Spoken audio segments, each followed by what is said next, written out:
one of the best ballers to come out of Philadelphia and one fame, Aaron Owens, AO in the house. We appreciate you, brother. Thank you. What's up?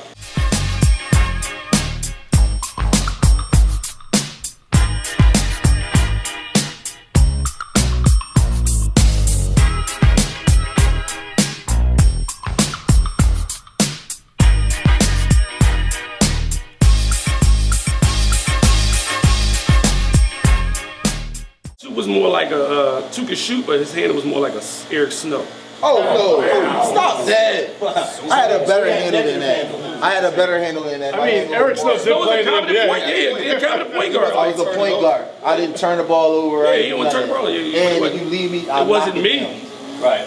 It wasn't me. Speaking of basketball, you couldn't handle the ball like me. A couple years ago, I remember interviewing you, and you said when you was at Gratz, y'all wore K-Swiss. Yeah, we wore K-Swiss. Which is the craziest thing ever. They had basketball sneaks back then, and they, Mr. L thought it'd be dope to try to. We had some dope sneaks though, but they gave us like, it was us. I want to say Compton Dominguez in California, and the school in Seattle, I believe.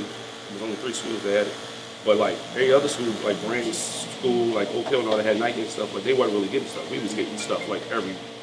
Were they good kicks? Yeah, they was alright. Somebody wasn't somebody wearing those at the time? I can't even remember. basketball. I thought that somebody might have wore. I don't know who. Yeah, I thought it might have been like an obscure. I know Glenn Rice wore Nautica. Okay. James Worthy was wearing like We got New a lot of Balance. stuff. Like every week they were sending stuff, sweatsuits, regular kicks. Because back then, All K-Swiss as a Philly kid, we wore K-Swiss. Yeah. Right. So it was cool for us. That's what's up. Yeah, it's crazy though, man. Yeah.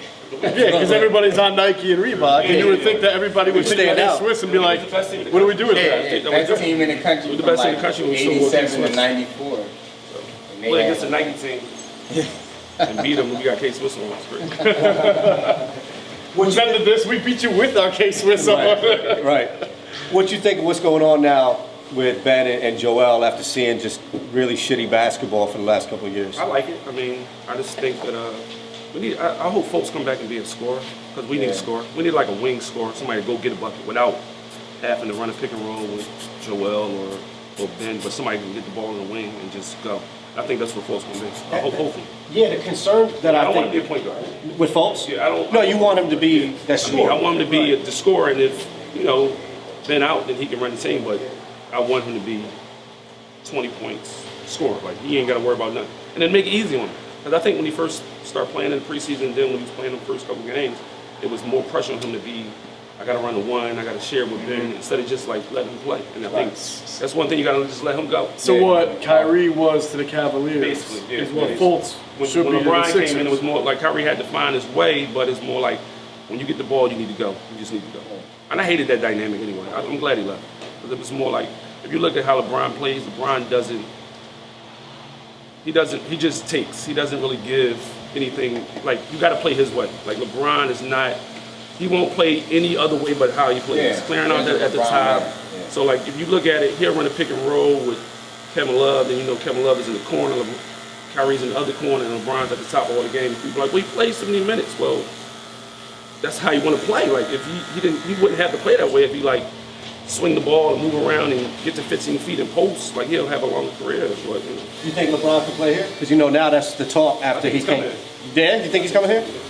You like it though? It wouldn't be. It would. You know why I like it? Because it's more like for him, it's gonna be like how Magic was with Kareem.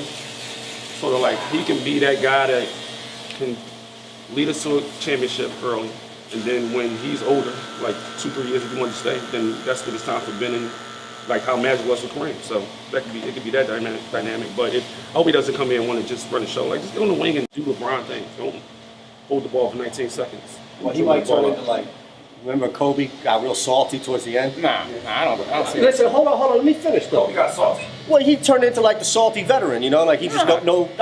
Listen, man, I don't mean it as a negative. I mean it as a positive. That's a positive? What? I don't know. Just what I'm saying, like he wasn't taking anybody's shit, like towards the end of his career. He stopped filtering himself when he talking to the media. You could tell like his body language, calling out Nick Young or anybody else. I mean this as a positive though. I mean like 08, 09, 10. I think Kobe was just like that because of the 2 injuries, and it was like for him, it's like he didn't want to go out like that to be hurt, and he rather just ride to the sunset. He was healthy. then he retired like that. But he know he was struggling to be Kobe again because of the injuries. I don't think it was more of him just being mad at team or. He was more so frustrated. Yeah, he was Well, frustrated you with look at himself. some of the shit he got around him. Yeah, that was horrible too. Yeah, there was some bad. That's what I'm saying, you know. You enjoy watching basketball now than when you were, in your prime? No. I know, as for me, it's tough to watch the tournament. No. It's cool, but it's like, you know what it is? I don't think that we had, at my age, like, in our era, that we had to go back and forth with older people about the comparison about their time, like we have to do now. Like, you really got to argue with kids about stuff, and they be like, yo, I'm not really trying to argue with you about it. Like, I just know it's just different. Like, basketball was different. Everything was different. Football was different. Like, the way they played, the physicality of it. So I'm telling kids, like, oh, yeah, I know Giannis is good, but, like, in that era, it'd be hard for him, even though y'all think he's tall and he's running around, them fouls want you to hold like that. He's not just, you know what Anthony Mason and Charles Oakley would do to him? First Like, thing I thought of too when you said that, right? And the first thing they say is, well, no, we're not playing like that. You got to play these rules. That's cool, but, like, kid be like, man, LeBron would kill Jordan. And this. I said, well, what do y'all think Jordan will be doing with these rules? Like, these rules, like, what's the flip side of that? I don't think they understand the flip side. If Jordan can average 30, like, I hate Michael Jordan. To the subject, like, I hate Michael Jordan. Like, I'm an Isaiah Thomas fan. That's why I grew up. So I really hate Michael Jordan. But I understand that he's the best basketball player I've ever seen. In 1987, Michael Jordan is the best basketball player ever. He won everything. Yeah. Not even winning. Like, think about this. Just took over. Michael Jordan averaged 37.1 points a game that year. That's 7. Listen, y'all hear me? 37 points. Young Bucks, he's talking to y'all. Guess how many threes he shot that year? Not a lot. 21. Yeah. So he averaged 37 points. Not shooting threes. So when y'all comparing Steph Curry and stuff like that, you're thinking to the point where it's like, oh, Curry's hitting all these threes, but Curry still only averaged 27 points. He shoot like 11 threes a game. Imagine if Larry Bird got to shoot 12 threes a game. Yeah, he wasn't shooting many. He shot 2.3 threes a game. His career. But like you said it, the difficulty is projecting how somebody would play, in a different era. Because I don't want to then take Steph and say, well, you would be nothing. No, I'm not saying, because he might have been a more well-rounded type of player. But it's still different because it's like, I'm only going off if LeBron gets fouled now and flops around and stuff like that. Like, how would he take somebody really hitting him then? That's what I'm saying. But if he was to take them and put him in that era, I'm sure he could possibly. First of all, he's 280. So that in itself is going to, you know what I mean? Durant, it's going to be hard for Larry Bird to stick with Durant. But at the same time, like, I'm not talking about 1992 Olympic Larry Bird. I'm talking about 82, 81, 83 Larry Bird from the Indiana State Larry Bird. Kids don't understand.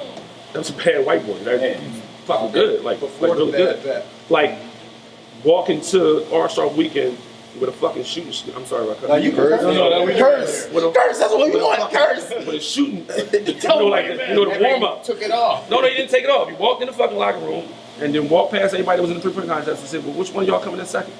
Like that type of. That's how fucking tough they thought like that. Finger up before the ball went through the net and walked away. So he shot the whole three-point contest with the shooting shirt on and then walked to the locker room and said, "Which one of y'all coming in second?" Like that type of shit talk. They don't do today. Like, they too friendly today.